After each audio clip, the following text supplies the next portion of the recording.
Hello students, आज है हमारा सीजी स्कूल लेक्चरर का सेट थ्योरी का पहला क्लास। यहाँ से हमारा कंटेंट स्टार्ट हो रहा है। इससे पहले मैंने आपको 3 वीडियो प्रोबेबिलिटी में दे दिए हैं। वो तीनों वीडियो 90% प्रोबेबिलिटी का सिलेबस कंप्लीट करता है। आपको केवल उसमें परम्यूटेशन और कॉम्बिनेशन जब मैं पढ़ाऊँगा उसके बाद के जो क्वेश्चन प्रोबेबिलिटी में परम्यूटेशन और कॉम्बिनेशन से रिलेटेड क्वेश्चन आते हैं वो बस आपको करना होगा, फिर आपका प्रोबेबिलिटी का पार्ट कंप्लीट हो जाएगा। प्रोबेबिलिटी से 4 से 5 क्वेश्चन आते हैं तो वो हमको करना ही है। आज हम सेट थ्योरी पढ़ेंगे। एक ही लेक्चर मैं लूँगा सेट थ्योरी का और कंप्लीट कर दूंगा। 1.5 से 2 घंटे की वीडियो होगी। इसमें आपको वेन डायग्राम पे सबसे ज़्यादा फोकस करना होगा। सेट थ्योरी पढ़ने के बाद एक बार फिर से आप प्रोबेबिलिटी के लेक्चर्स देखिएगा, फिर आपके जो क्वेश्चंस मैंने कराए हैं वो आपको और आसानी से समझ में आएगा, क्योंकि मैंने सारे क्वेश्चंस वेन डायग्राम के की सहायता से कराए हैं। तो वेन डायग्राम बहुत ही ज़्यादा इंपॉर्टेंट है, सेट थ्योरी के लिए हो या प्रोबेबिलिटी के लिए हो। तो स्टार्ट करते हैं सेट थ्योरी। तो सबसे पहले डेफिनेशन देख लेते हैं। क्या है definition? Set is collection of well defined objects where repetition is not allowed. कहीं पे ये set is a collection of well defined object with distinct object लिखा होता है। तो दोनों का मतलब एक ही है। रिपीटेशन नॉट अलाउड है तो जाहिर सी बात है कि वो डिस्टिंक्ट एलिमेंट होंगे। तो फिर से एक बार पढ़ते हैं। Set is collection of well defined, ये बहुत ही ज़्यादा इंपॉर्टेंट है। वेल डिफाइंड ऑब्जेक्ट्स या एलिमेंट्स दोनों एक ही चीज़ है। Where repetition is not allowed, repetition allowed नहीं होता है सेट में, और वेल डिफाइन होना चाहिए। तो सबसे पहले हम वेल डिफाइन की बात करते हैं कि वेल डिफाइन क्या है। जैसे कि मैं बोलता हूं कि set of vowels in English alphabet, तो सभी को पता है ये यूनिवर्सल है। कोई भी उसके लिए AEIOU यही आंसर देगा। तो इस टाइप की चीजें हैं वेल डिफाइन। तो जैसे कि मैं ये बोलता हूं कि set of good cricketers in India, ऐसा मैं बोलता हूं तो वो वेल डिफाइंड नहीं है। मेरे अकॉर्डिंग विराट कोहली, रोहित शर्मा मेरे लिस्ट में आते हैं, मेरे सेट में। किसी और के अकॉर्डिंग और बाकी प्लेयर आएंगे, तो वहां पे सबका आंसर मैच हो ये जरूरी नहीं है। तो वैसी स्थिति में वो वेल डिफाइंड नहीं है। इस चीज को आपको समझना है। और इसको अगर आप उसी भाषा में समझना चाहते हैं तो अगर मैं बोलता हूं set of good cricketer according to ICCI ranking 2024, ऐसा बोला जाता है।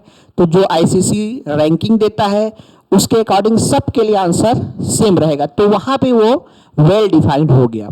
बस इस वर्ड का इतना ही मीनिंग है, लेकिन बहुत इंपॉर्टेंट हो जाता है कि वो सेट है या नहीं। क्लियर है? सेट को हमेशा कैपिटल लेटर से डिनोट करते हैं। जैसे कि मैं एग्जांपल लेता हूं, ए कैपिटल लेटर से, set of vowels in English alphabet. ठीक है, क्लियर? तो ये हो गया, हम सेट का नोटेशन हमेशा कैपिटल लेटर से देते हैं। और इसके अंदर अब एलिमेंट्स आएंगे। ठीक है, ये तो मैं वर्ड्स में लिख दिया।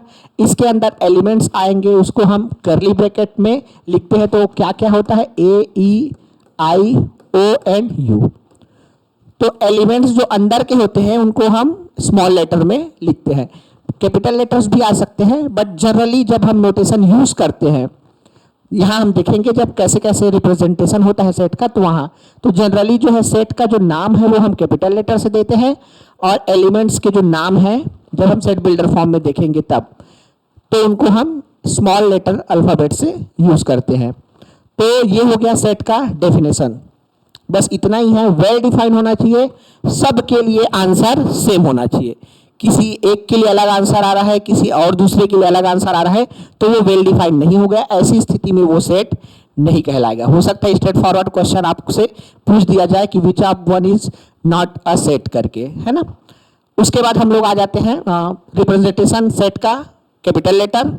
और उसके एलिमेंट्स का स्मॉल लेटर। अब आ जाते हैं रिप्रेजेंटेशन ऑफ सेट। दो तरीके से हम सेट को रिप्रेजेंट करते हैं।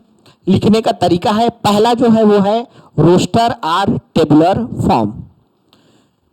इस वाले में हम एलिमेंट्स को डायरेक्टली सिंगल सिंगल करके सभी एलिमेंट्स को लिख देते हैं। जैसे कि एग्जाम्पल हम लेते हैं, सेम एग्जाम्पल इस उधर भी लेंगे।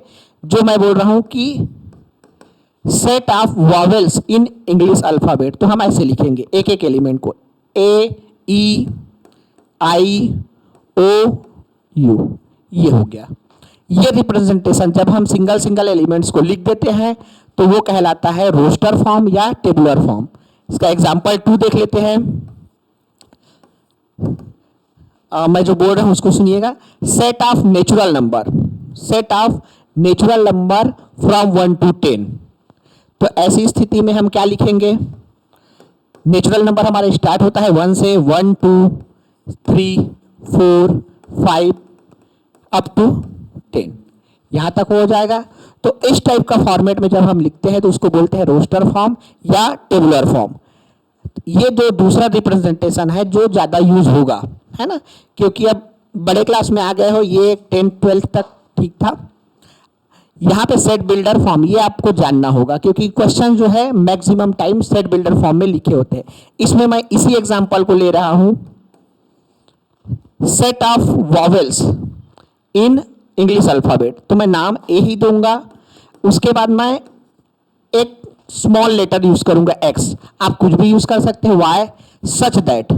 आप 2 बिंदी लगाइए या एक लकीर पूरा खींचिए, सच दैट होता है। और ये एक्स क्या है, तो अब इसके बाद हम लिखेंगे x is vowel in English alphabet, ये आप समझ जाइए। क्लियर?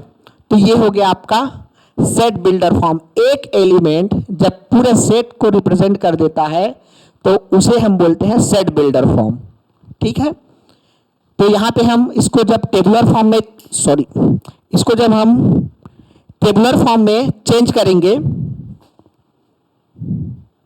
इसको जब हम टेबुलर फॉर्म में चेंज करेंगे तो क्या लिखेंगे? ए ई आई ओ you.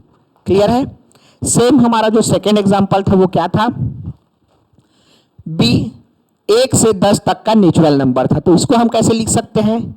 B equal to x such that x, ये वाला नोटेशन आपको सीखना है। एक्स बिलोंग्स टू, एक होता है ये बिलोंग्स टू बोलते हैं इसको, इस टाइप का जो नोटेशन है वो है बिलोंग्स टू।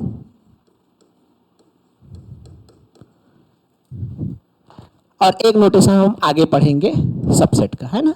ठीक है? तो x belongs to set of natural number.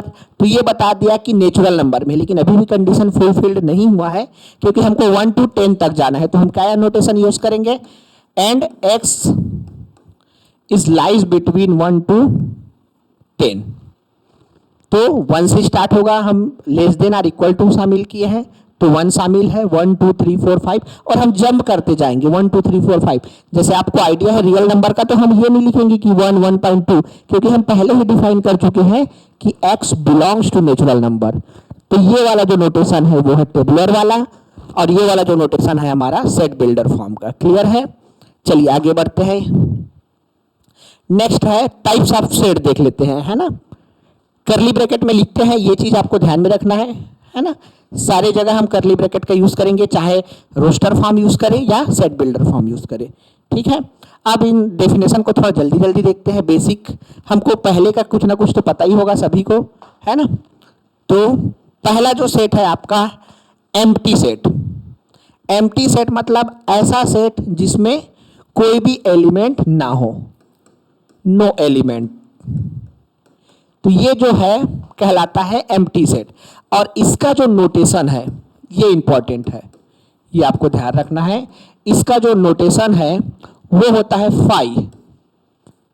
इससे एक नोटेशन है, एक फाई, और दूसरा नोटेशन है करली ब्रैकेट के अंदर कुछ भी नहीं। तो ये भी एक एम्प्टी सेट का नोटेशन है, ध्यान रखना।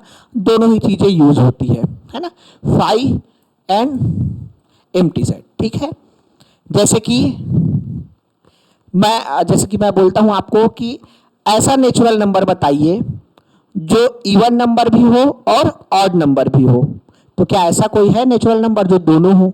वन से स्टार्ट करते हैं तो वन ऑड, टू इवन, और ऐसे हम अल्टरनेट जाते जाते हैं तो हमको ऑड और इवन मिलता है। ऐसा कोई भी नंबर नहीं है जिसको हम ऑड बोले या इवन बोले। तो ऐसी स्थिति में उस सेट में क्या आएगा? अगर मैं उसको नाम देता हूं a set of such numbers which are even and odd both. तो हमारे पास क्या होगा? ऐसा कोई भी नंबर नहीं है जो इवन भी हो और ऑड भी हो। तो हम उसको क्या नोटेशन देंगे? ये जो हमारा सेट है a इज इक्वल टू 5, मतलब नल सेट है, एम्प्टी सेट है। इसका एक और नाम है आर, हम इसको सिंगल कर्ली ब्रैकेट से भी यूज कर सकते हैं। इसको एम्प्टी सेट के साथ साथ नल सेट भी कहा जाता है, तो ये भी याद रखना, ये इसका दूसरा नाम है। ठीक है। सिंगलटन सेट आपको नाम से पता है। सिंगलटन सेट मतलब ऐसा सेट जिसके अंदर केवल और केवल एक एलिमेंट आए, तो ऐसे सेट को हम बोलते हैं सिंगलटन सेट। तो सिंगलटन सेट का हम कुछ भी एग्जांपल ले सकते हैं। क्या ये सिंगलटन सेट होगा? क्या सोचिए।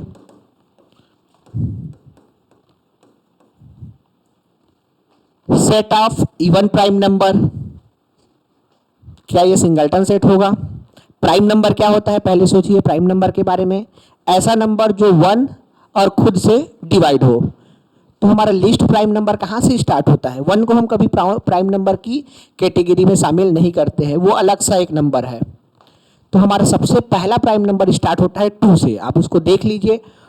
प्राइम नंबर का डेफिनेशन है ऐसा नंबर जो खुद से डिवाइड हो जाए और 1 से हो, ये दो ही चीज, उसके अलावा और किसी से डिवाइड नहीं होगा।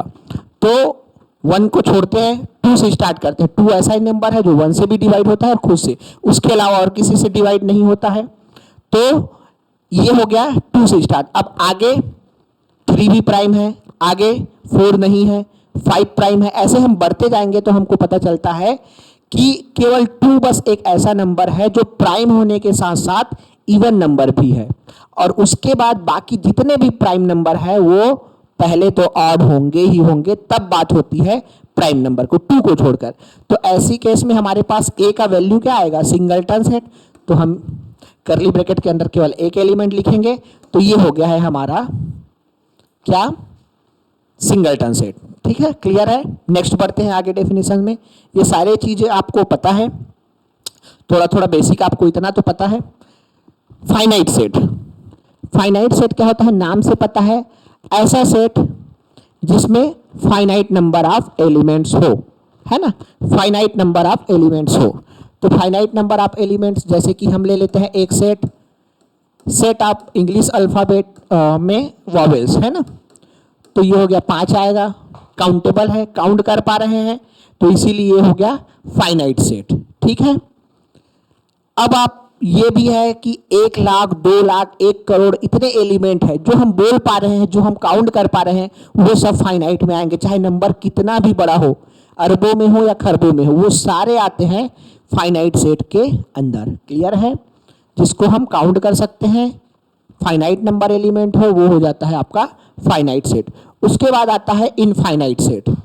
इनफाइनाइट सेट ऐसे सेट है जिसमें नंबर ऑफ एलिमेंट इनफाइनाइट होंगे, है ना, फाइनाइट नहीं होंगे। तो हम इसका सिंपल एग्जांपल अभी देख रहे थे।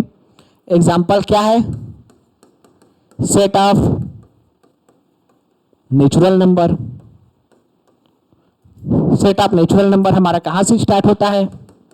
1 2 3, और कभी खत्म होता है क्या? नहीं होता है। तो इनफाइनाइट एलिमेंट है, तो इसलिए सेट ऑफ नेचुरल नंबर जो है एक इनफाइनाइट सेट है। नेचुरल नंबर के बाद होल नंबर, इससे बड़ा सेट, वो भी इनफाइनाइट सेट। फिर आगे set of integers, rationals, irrationals, real numbers, complex number, ये सारे के सारे इनफाइनाइट सेट की कैटेगरी में आते हैं। तो क्लियर है फाइनाइट और इनफाइनाइट सेट। आगे बढ़ते हैं, इक्विवेलेंट सेट और इक्वल सेट। दो सेट को मैं एक ही स्लाइड में लिया हूं, थोड़ा सा आपको इसमें ध्यान रखना है। इक्विवेलेंट सेट और इक्वल सेट कंफ्यूज हो जाते हैं स्टूडेंट्स की इक्वल सेट और इक्विवेलेंट सेट सेम है, ऐसा नहीं है। इक्विवेलेंट सेट, इक्वल सेट तो आपको क्लियर ही दिख रहा है कि इक्वल सेट मतलब बराबर होने चाहिए। इक्विवेलेंट सेट में होता है कि two sets have same number of elements. If two sets have same number of elements, दो सेट में सेम नंबर के एलिमेंट हो, एलिमेंट कुछ भी हो, तो उसको हम बोलते हैं इक्विवेलेंट सेट। ये सिर्फ उसके एलिमेंट्स की संख्या पे डिपेंड करता है, ठीक है। और एलिमेंट्स की संख्या को हम कार्डिनल नंबर बोलते हैं, ये भी आप सुन लीजिए, आगे के स्लाइड में भी हो। कार्डिनल नंबर सेट का जो जितने एलिमेंट है, जैसे कि वॉवेल्स में कितने एलिमेंट्स थे, 5 एलिमेंट्स थे, तो सेट की कार्डिनलिटी क्या हो गई, 5 हो गई, ठीक है। इसका हम एग्जांपल ले लेते हैं, जैसे कि A is equal to AEIOU English alphabet, और दूसरा सेट ले लेते हैं नेचुरल नंबर का 1 2 3 4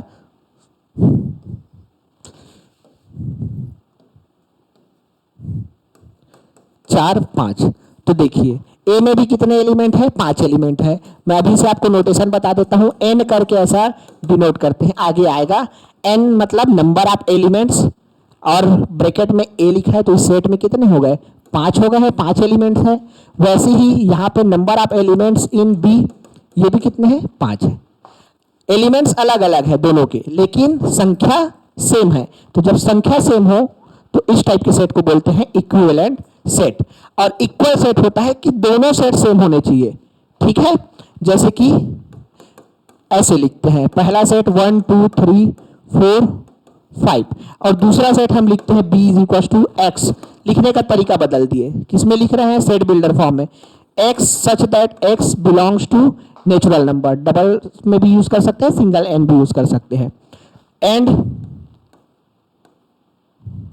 x is lies between 1 to 5, तो दोनों सेट सेम है। इसको हम जब ओपन करेंगे तो वही चीज ये बोल रहा है कि बी भी क्या बोल रहा है, नेचुरल नंबर स्टार्ट कहां से होना चाहिए, बोल रहा है 1 से, कहां तक जाना चाहिए, 5 तक। तो ये दोनों सेट सेम है, बस लिखने का तरीका अलग है, इसलिए हम इसको डायरेक्ट ये नोटेशन यूज करेंगे, a इक्वल टू बी। ये इक्वल सेट है, क्लियर है। इक्विवेलेंट सेट में नंबर ऑफ एलिमेंट सेम होंगे, यहाँ 5 है तो यहाँ 5। जरूरी नहीं है कि एलिमेंट सेम हो, एलिमेंट्स अलग अलग हो सकते हैं, लेकिन यहाँ पे एलिमेंट्स भी सेम होने चाहिए और संख्या भी सेम होनी चाहिए, तब उस टाइप के केस में हम बोलते हैं इक्वल सेट।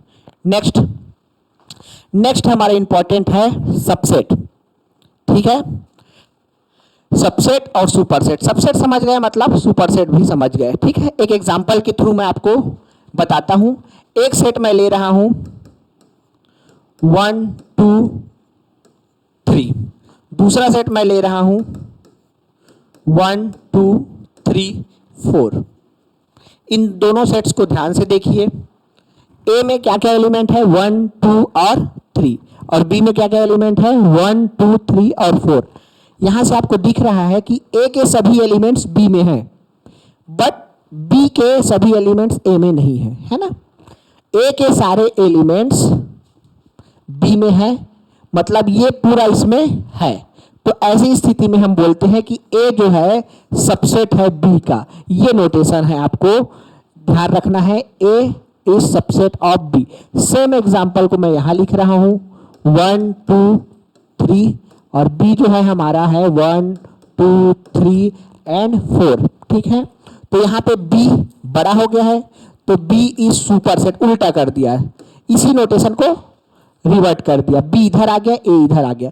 तो जिस साइड इस u टाइप का जो शेप है, सबसेट का जो नोटेशन है, जिस साइड वो ओपन है वो वाला जो होता है बड़ा होता है और ये वाला छोटा होता है। तो देख लीजिए यहाँ ये बड़ा साइड कर दिए, तो यहाँ पे सेम चीज है, a is subset of b और या b is super set of a, है ना। एक चीज सीखेंगे, दूसरा आपको अपने आप समझ में आ जाएगा, क्लियर है। तो ये हो गया आपका सेट और सुपर सेट, क्लियर है। 1 2 3 1 2 3 4, ये इसके सारे एलिमेंट्स इसमें है, इसलिए ए जो है सबसेट है बी का, क्लियर है। ये जो नोटेशन है सबसेट, और उसके नीचे जो है एक लाइन, वो इक्वल का साइन होता है, लेकिन हमको पता नहीं होता है, इसलिए हम हमेशा यही वाला साइन यूज करेंगे। एक साइन ये होता है, अभी हम आगे देखेंगे, इसके बाद प्रॉपर और इम्प्रॉपर सेट पढ़ेंगे। तो एक सेट ये हो, ऐसा सबसेट होता है, और एक होता है ये वाला, ठीक है। वैसे ही एक सुपर सेट का ये होता है, और सुपर सेट में ही ये होता है। तो जब हमको सेट के बारे में पता नहीं, सिर्फ सबसेट पता है, उस केस में हम ये वाला यूज करेंगे और ये वाला यूज करेंगे। क्लियर है? आगे देखते हैं इसको, ठीक है। अब इसका अगर किसी को नोटेशन वाइज डेफिनेशन चाहिए तो देख लीजिए, ठीक है। इफ हमारा x बिलोंग कर रहा है a पे, बिलोंग्स टू मतलब ये जो x है इसका एक एलिमेंट है, जैसे कि 1 हम यहां पे बोल सकते हैं, यहां पे हम ये बोल सकते हैं, देखती आइए, 1 belongs to a, 2 belongs to a and 3 belongs to a। लेकिन यहां 4 तो नहीं है, तो अगर 4 के लिए बोलना हो तो 4 cross does not belongs to A. Clear है? ये नोटेशन आप सीख जाइए यहां पे।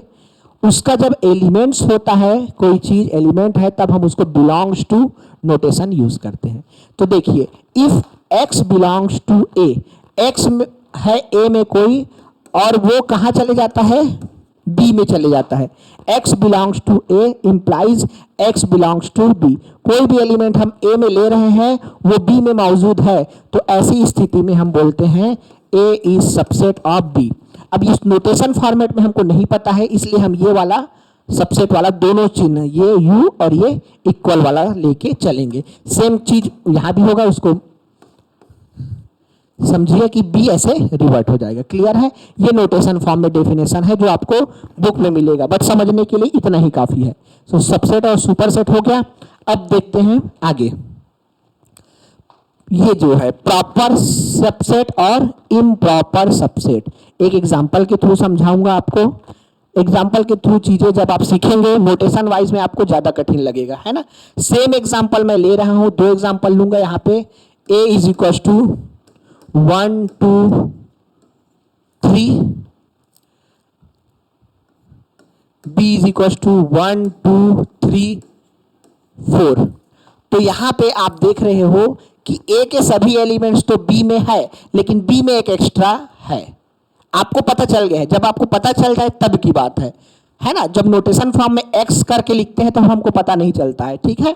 तो यहां पे आपको पता चल गया कि b तो है, सुपर सेट है, बट इसमें एक एक्स्ट्रा एलिमेंट है। तो ऐसी स्थिति में जब हमको पता हो तो हम ऐसा नोटेशन यूज कर सकते हैं कि जो इक्वल वाला नोटेशन है वो हम यूज ना करें। तो ये हो जाता है प्रॉपर, इसको बोलते हैं प्रॉपर सबसेट। तो क्या हो गया, A is proper subset of B। मतलब A में कुछ एलिमेंट्स ऐसे हैं जो नहीं है लेकिन B में है। B मतलब एक्स्ट्रा एलिमेंट्स के साथ है। क्लियर है? तो ऐसी स्थिति में इसको बोलते हैं प्रॉपर सबसेट। क्लियर है? अब सेम एग्जांपल, यहीं से आपको एक चीज समझ में आएगा कि दूसरा लेते हैं, नोटेशन चेंज कर देते हैं।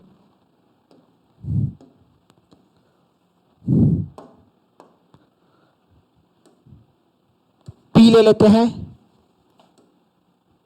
1 2 3 4, और Q ले लेते हैं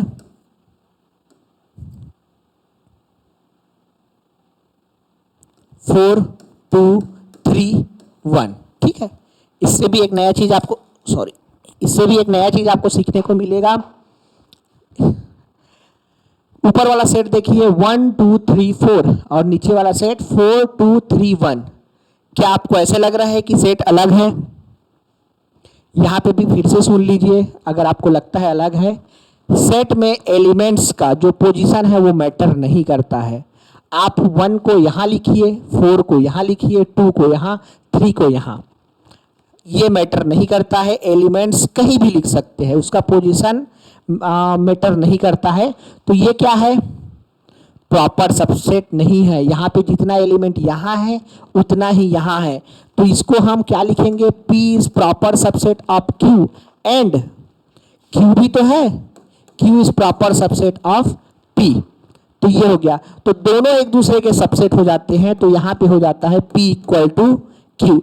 यही जो है आपके थ्योरी के जब एग्जाम होते हैं, अभी तो आपको कॉम्पिटिटिव का तैयारी करना है, थ्योरी एग्जाम में जब भी आपको बोला जाता है कि so that set P and Q are equal set, तो ऐसी स्थिति में हम यही दिखाते हैं कि P इसका सबसेट है, Q इसका सबसेट। तो ऐसी स्थिति में जब दोनों हो जाता है तो उसको बराबर ही होना पड़ता है। क्यों? ये इसका सबसेट है, मतलब इसमें ज़्यादा हो सकता है, इसमें कम हो, लेकिन यहाँ पे इसमें कम हो सकता है, इसमें ज़्यादा हो सकता है, तो दोनों एक साथ हो रहा है, इसमें एक बार ज़्यादा, इसमें एक बार ज़्यादा। तो ऐसी स्थिति में ये तभी पॉसिबल होगा जब दोनों सेम होंगे। इसी के साथ हम एक चीज़ सीखते हैं सबसे इम्पॉर्टेंट, जिसको आपको ध्यान में रखना है, जिससे क्वेश्चंस बनते हैं डायरेक्ट वाला, जो सिंपल क्वेश्चन आते हैं। सबसेट और सुपरसेट के बाद एक नोट ले लेते हैं, हम यहीं पे लिख लेते हैं, इसको आपको ध्यान में रखना है, ये बहुत इंपॉर्टेंट है। नोट में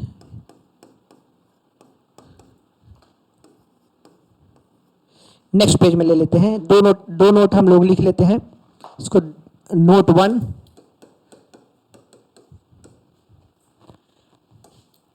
हमेशा याद रखना, every set is subset of itself। Every set is subset of itself। कोई भी सेट है वो खुद का सबसेट होता है, ये चीज आपको ध्यान में रखना है। Every set is subset of itself, ये चीज आपको भूलना नहीं है, ये इंपॉर्टेंट है। Every set is subset of itself, मतलब किसी भी सेट को हम A is subset of A लिख सकते हैं। नंबर्स में यही नहीं होता है, इसीलिए यहाँ से क्वेश्चन बनते हैं डायरेक्ट रिजल्ट वाले। जैसे कि हम ये कभी नहीं बोलते कि 3 इज लेस देन 3, ये हम कभी नहीं बोलते, हम ये बोलते हैं कि 3 is less than or equal to 3। ये हमारा राइट स्टेटमेंट है, ये हमारा रॉन्ग स्टेटमेंट है। बट सेट के कंडीशन में हम बोलते हैं every set is subset of ए।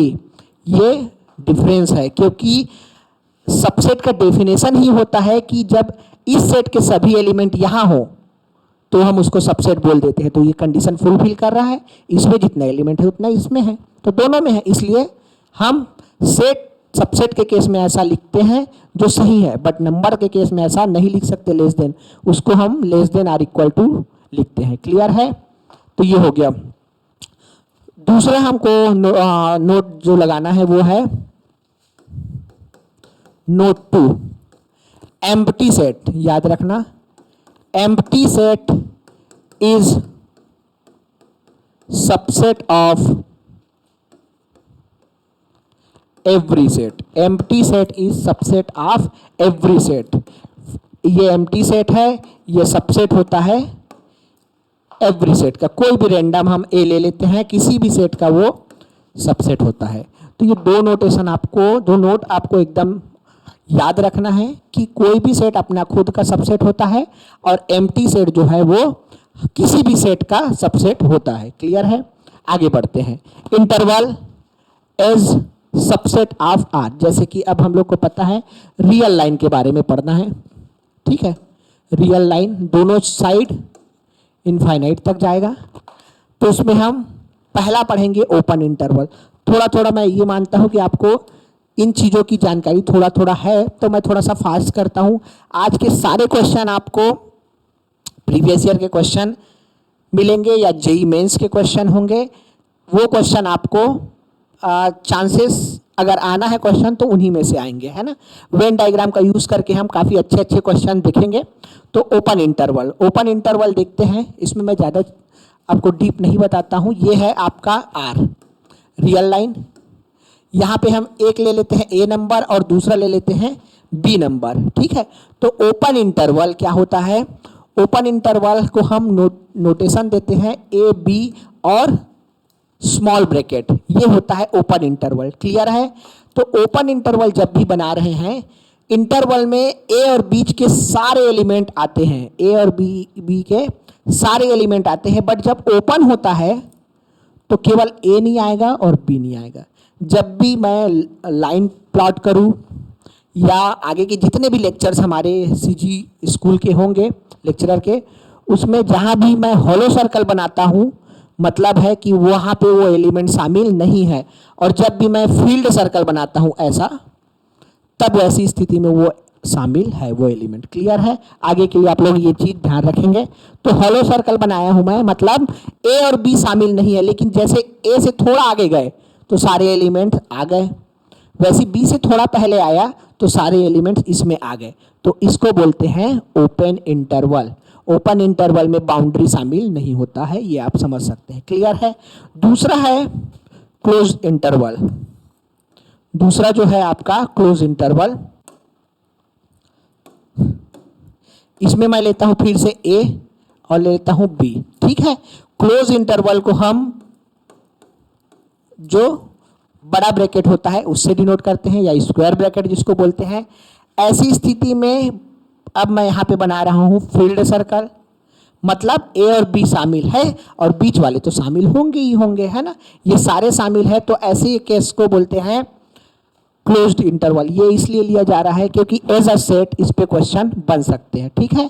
यहाँ का कोई एलिमेंट नहीं छूटता, यही चीज आपको याद रखना है। रियल नंबर की यही प्रॉपर्टी है। अगर मैं नेचुरल नंबर बोलता तो जंप करता, 1 2 3 4 बीच के कोई एलिमेंट्स नहीं आते, बट रियल नंबर में हर एक एलिमेंट आता है। आपको पता है कि set of rational, set of irrational number दोनों का जब हम यूनियन लेते हैं तो हमको क्या मिलता है? सेट ऑफ रियल नंबर मिलता है। इतनी बेसिक जानकारी तो आपके पास है। तो ये हो गया ओपन इंटरवल और ये हो गया क्लोज्ड इंटरवल। ठीक है? Semi open and semi closed interval, इसमें दो टाइप का आता है, तो वो दोनों चीजें हम देख लेते हैं।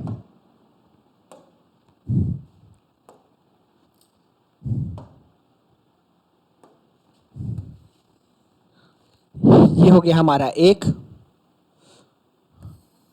और ये दूसरा लाइन, दोनों रियल नंबर है, रियल लाइन। ठीक है? अब इसको समझिए थोड़ा सा, मैं यहां लिख दे रहा हूं। एक है ए, देख लीजिए, ए ओपन कर रहा हूं और बी को क्लोज कर रहा हूं।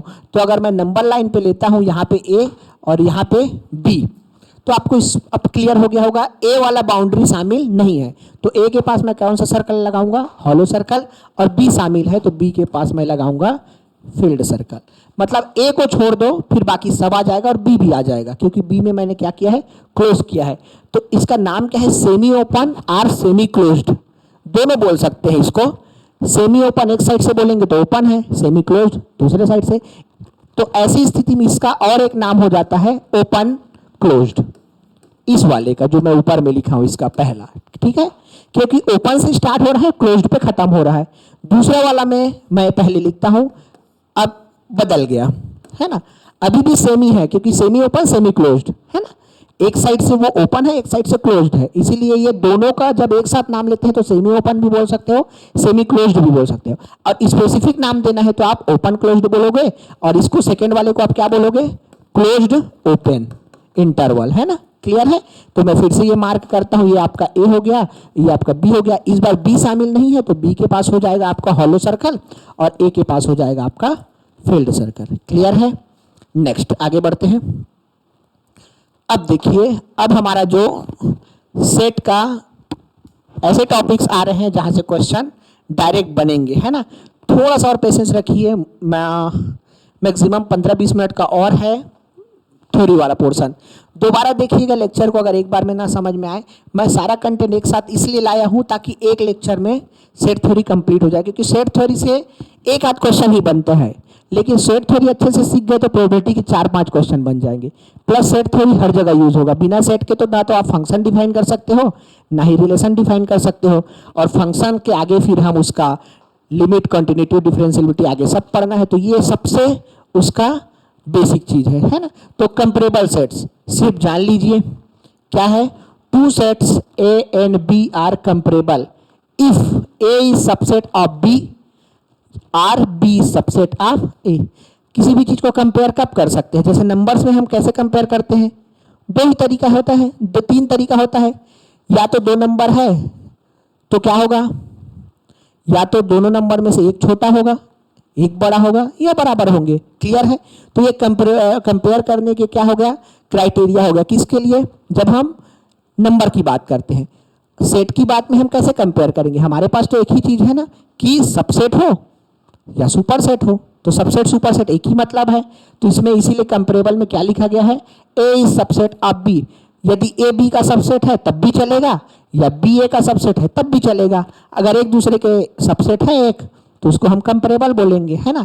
और अलग अलग है तो हम कैसे बोलेंगे, जैसे कि एक सेट ले लेते हैं, लिख नहीं रहा हूं, एक सेट ले लेते हैं हम, सेट ऑफ अल्फाबेट वॉवेल्स का, इंग्लिश अल्फाबेट, तो क्या आ जाएगा, ए ई आई ओ यू। और एक सेट ले लेते हैं 1 2 3 4 5 6 7 10 तक। अब इनमें कोई भी रिलेशन है क्या, इनमें से ना तो ए वाला बी का सबसेट है ना बी वाला ए का सबसेट है, तो ऐसी स्थिति में कोई भी कंपैरिजन नहीं हो रहा है, तो वो कंपेरेबल सेट नहीं है। ये डेफिनेशन इसलिए लिख रहा हूँ, छोटा छोटा डेफिनेशन, स्ट्रेट फॉरवर्ड। कुछ क्वेश्चन एकदम इजी आ रहे हैं और कुछ क्वेश्चन आपके जेई मेंस के लेवल के आ रहे हैं, तो आपको उसमें जरूर मेहनत करना है। कठिन है ऐसा नहीं है, बट इतना आसान भी नहीं है क्वेश्चन, तो आपको प्रैक्टिस जरूर करना होगा। और कुछ क्वेश्चन तो स्ट्रेट फॉरवर्ड है, जैसे इसलिए ये डेफिनेशन आया हुआ है। देखते हैं पावर सेट, इसको हमको अच्छे से देखना होगा। Power set, collection of all subsets of any set A, कोई भी सेट ए है, collection of all subsets of A के जितने भी पॉसिबल सबसेट है वो बनाएंगे, is called power set of A. Clear है, कोई भी सेट ए है, ठीक है, ज्यादातर फाइनाइट लेंगे, इनफाइनाइट तो नहीं लेंगे, है ना, डेफिनेशन में फाइनाइट भी होना था, है ना। तो collection of all subset of set ए, और सेट ए जो है हमारा क्या होना चाहिए, फाइनाइट होना चाहिए, है ना। इनफाइनाइट को तो हम काउंट ही नहीं कर सकते, है ना। तो finite set A then is called power set of A. इसका नोटेशन क्या है, पावर सेट ऑफ ए का पी कैपिटल और ब्रैकेट में जिस सेट का हमको पावर सेट बनाना है वो, ठीक है। क्लियर है, ये डेफिनेशन आ रहा है रिजल्ट, ठीक है। ये रिजल्ट है, बहुत ज्यादा इंपॉर्टेंट रिजल्ट है, इस पे क्वेश्चन डायरेक्ट बनते हैं। If any set A has n elements, finite होना चाहिए तभी ये काम करेगा, n elements, then the total number of elements in power set P A is, एक मिनट, ये जो है थोड़ा सा मिस्टेक हो गया है,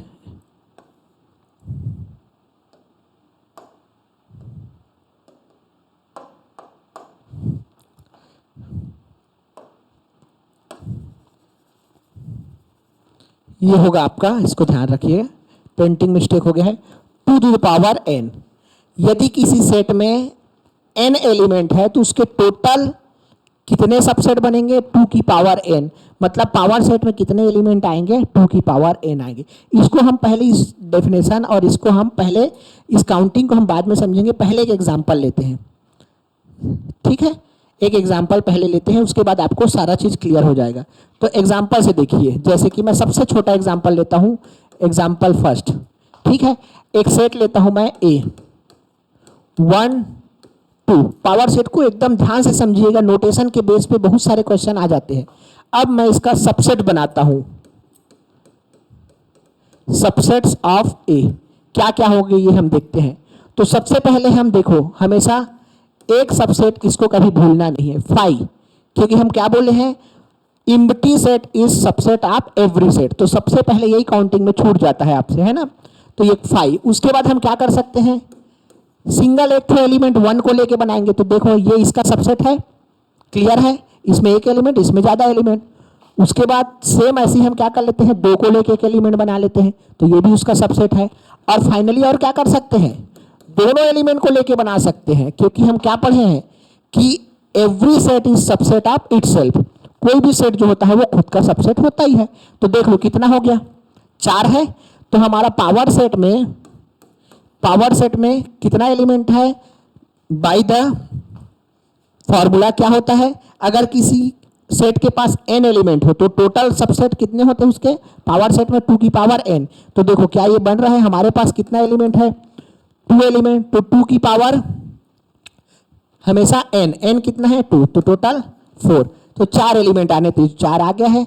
अब देखिए कि पावर सेट में क्या होता है, ये सबसे ज्यादा कंफ्यूजिंग है। पावर सेट में 4 एलिमेंट तो होंगे, लेकिन कैसे लिखेंगे, इसीलिए छोटा सा एग्जांपल लेके चला हूं। पावर सेट खुद एक सेट होता है, देखिए, if any set has an power set, collection of all subset of set is called power set. Power set, power खुद एक सेट है, तो हमको सेट को नोटेशन फॉर्म में कैसे लिखते हैं, करली ब्रैकेट के अंदर। और पावर सेट के अंदर एलिमेंट्स भी क्या आते हैं, सेट आते हैं। ये चीज आपको ध्यान में रखना है। इसके अंदर आएगा ऐसे, ये हो गया। क्लियर है? तो इससे क्वेश्चंस बनते हैं जो आपको ध्यान में रखना है। क्लियर है? पावर सेट खुद में एक सेट है, तो इसलिए उसका नोटेशन भी करली ब्रैकेट से स्टार्ट होगा। पावर सेट के अंदर में जितने एलिमेंट आते हैं वो नॉर्मल एलिमेंट नहीं है, वो सारे एलिमेंट सेट के फॉर्म में होते हैं, क्योंकि कलेक्शन ऑफ ऑल सबसेट, और सबसेट भी तो सेट है। इस चीज को ध्यान में रखना। इसमें एक अच्छा क्वेश्चन बनता है जो सिर्फ नोटेशन के बेस पे होता है और आप ये चीज नहीं कर पाते। जैसे कि मान लीजिए ये क्वेश्चन है और ये उसका पावर सेट है। अब मैं आपके पास ऑप्शन लिख रहा हूं, आप बताइएगा कि क्या कौन सा ऑप्शन सही है। इसी से क्वेश्चन अभी बना देते हैं कि क्या होगा।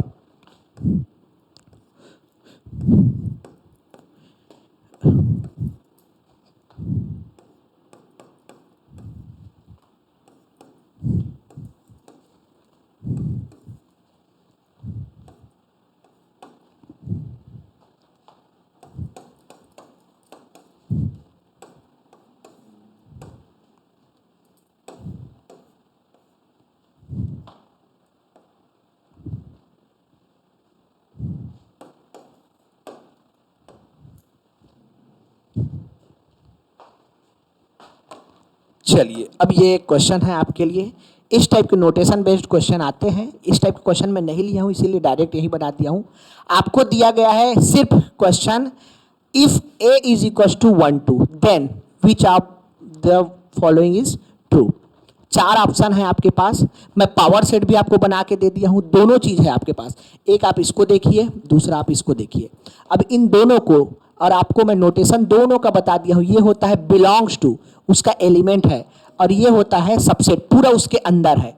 तो अब इसके बारे में देखिए। पहला, क्या 1 इज सबसेट ऑफ ए है? बताइए, इसको सोचिए। पहला ऑप्शन, एक एक ऑप्शन देखते हैं। नोटेशन बेस्ड डायरेक्ट क्वेश्चन आते हैं और मैक्सिमम स्टूडेंट इसको गलत करके आते हैं, क्योंकि आपको इन दोनों के बारे में अच्छे से क्लैरिटी नहीं रहती है कि बिलोंग्स टू क्या है, सबसेट क्या है, और क्वेश्चन भी कंफ्यूजन वाला होता है। ठीक है, तो देखो 1 इज सबसेट ऑफ ए, क्या ये सही ऑप्शन है? 1 तो ए का एक एलिमेंट है। जब 1 ए का एक एलिमेंट है तो उसको हम कौन से नोटेशन से यूज करते हैं? Belongs to. लेकिन यहाँ पे बिलोंग्स टू दिया है क्या? यहाँ पे सबसेट दिया है, तो इसलिए ये ऑप्शन हो गया आपका गलत। सेकेंड वाले में आते हैं। 1 2 जो सेट है, 1 और 2 ये बिलोंग्स कर रहा है ए को, ये भी गलत है ना? क्लियर है? 1 एलिमेंट अगर बिलोंग करता है, 2 एलिमेंट अगर बिलोंग करता है तब सही था, तो ये भी ऑप्शन आपका गलत हो गया। तीसरा में देखते हैं, 1 belongs to power set of A. क्या 1 कहीं पे लिखा हुआ है? इस 1 को आप ऐसे ना देखिए कि ये एक एलिमेंट है, इसका एलिमेंट तो खुद एक सेट है, लेकिन यहां पे क्या लिखा है? 1, तो 1 बिलोंग्स टू गलत है। अगर ये करली ब्रैकेट में होता तब ये ऑप्शन सही होता, तो ये भी ऑप्शन गलत। तो लास्ट ही सही होगा, है ना? अगर आप एग्जाम दे रहे हैं तो 3 ऑप्शन एलिमिनेट हो गया, तो चौथा डेफिनेटली आंसर होगा। देखिए, सिंगलटन 1, सिंगलटन 1, ये वाला नोटेशन, 1 मिनट, है ना? ये वाला नोटेशन ये होना चाहिए था। क्लियर है? ये नोटेशन लेना था अपने को, है ना? ये वाला नोटेशन आपका होगा बिलोंग्स टू। ठीक है, तो ये वाला आपका सही है, क्योंकि ये इसका एक एलिमेंट है। तो ऐसी स्थिति में ये हो गया आपका राइट ऑप्शन, है ना? क्लियर? ये हो गया आपका डी ऑप्शन। तो इसमें इतने अच्छे क्वेश्चन बन जाते हैं एकदम बेसिक लेवल पे, बट गलतियां हो जाती है। ठीक है, तो नेक्स्ट, कार्डिनल नंबर, जिसके बारे में मैं आपको बता दिया हूं। Cardinal number, if set A has m element, then it is called cardinal number of set A. It is denoted by NA. ठीक है, बता दिया हूं पहले ही स्लाइड में। अगर सेट के पास A एलिमेंट है, सॉरी m एलिमेंट है, तो n मतलब होता है number of element in A, और कितना है बोल रहा है? m, तो इसी को बोलते हैं कार्डिनल नंबर। क्लियर है? पहले के स्लाइड में बता दिया हूं, तो इस पर अपने को ज़्यादा रोकने की जरूरत नहीं। अब आपका सबसे मेजर टॉपिक स्टार्ट होता है, ऑपरेशन। सेट में हम क्या क्या ऑपरेशन करते हैं वो, और उसको हम वेन डायग्राम की सहायता से कैसे देखते हैं, wait a moment students. Okay चलिए, operation on set and Venn diagram. सबसे ज्यादा इंपॉर्टेंट जो चीज है वो है वेन डायग्राम। ऑपरेशन तो हम देखेंगे, लेकिन उस ऑपरेशन को हम वेन डायग्राम के थ्रू देखेंगे। फिर से एक बार मैं वेन डायग्राम पढ़ा रहा हूँ, प्रोबेबिलिटी के क्वेश्चन में एक बार पढ़ा चुका हूँ। उससे पहले के डेमो के लेक्चर में मैंने फिर से वेन डायग्राम पढ़ाया हुआ है, तो फिर से एक बार देख लीजिए। यूनियन ऑफ टू सेट्स, ठीक है। तो इससे पहले मैं आपको थोड़ा सा यूनिवर्सल सेट के बारे में बता देता हूं। यूनिवर्सल सेट मैं कहीं टॉपिक में नहीं लिखा हूं। यूनिवर्सल सेट होता है सबसे बड़ा सेट, है ना। यूनिवर्सल सेट है जो सबसे बड़ा सेट। आपको क्वेश्चन में दिया रहेगा यूनिवर्सल सेट, है ना, जब उसकी जरूरत पड़ेगी क्वेश्चन में तो, ठीक है, क्लियर है। जैसे कि हम ले लेते हैं एक सेट ऑफ नेचुरल नंबर। आपको पता है सेट ऑफ नेचुरल नंबर क्या है, 1 2 3 4 5 ऐसा करके। सेट ऑफ होल नंबर वो क्या है, 0 से स्टार्ट हो जाएगा और 1 2 3 चलेगा। इन दोनों से बड़ा सेट क्या है, रियल नंबर। तो रियल नंबर को हम यूनिवर्सल सेट मान सकते हैं, किसके लिए, होल नंबर के लिए और नेचुरल नंबर दोनों के लिए, क्लियर है। उससे और छोटा सेट है रेशनल नंबर, उसमें भी नेचुरल आता है और होल नंबर आता है। तो सेट ऑफ रेशनल नंबर भी क्या हो सकता है, दोनों के लिए यूनिवर्सल सेट। तो यूनिवर्सल सेट हमेशा यूनिक होता है, लेकिन वो आपको बताया जाएगा, क्लियर है। लेकिन ऐसे आप सोचोगे तो कई यूनिवर्सल सेट बन जाएंगे। जैसे कि मैं लेता हूं 1 2 3 एक एलिमेंट, और दूसरे में लेता हूं 1 2 3 4, जैसे ए और बी पहले के क्वेश्चन में लिए थे। इन दोनों के लिए यूनिवर्सल सेट क्या हो सकता है, बी ही हो सकता है। 1 2 3 4 सब आ गए ना उसमें। पहला वाला सेट में 1 2 3 है ना। जैसे कि मैं इसको लिख देता हूं, उसके बाद मिटा दूंगा।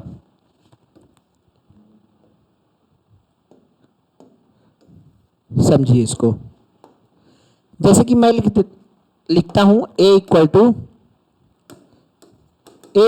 1 2 3, और दूसरा सेट लिख रहा हूं 1 2 3 एंड 4, ठीक है, क्लियर है। यूनिवर्सल सेट मैं बी को भी ले सकता हूं। यूनिवर्सल सेट मतलब सब एलिमेंट आ जाना चाहिए, तो सब तो आ गया ना, 1 2 3 भी आ गया। तो यूनिवर्सल सेट का नोटेशन ये होता है, 1 2 3 4 मैं ले रहा हूं। यूनिवर्सल सेट को हम यू से क्या करते हैं, डिनोट करते हैं, ठीक है।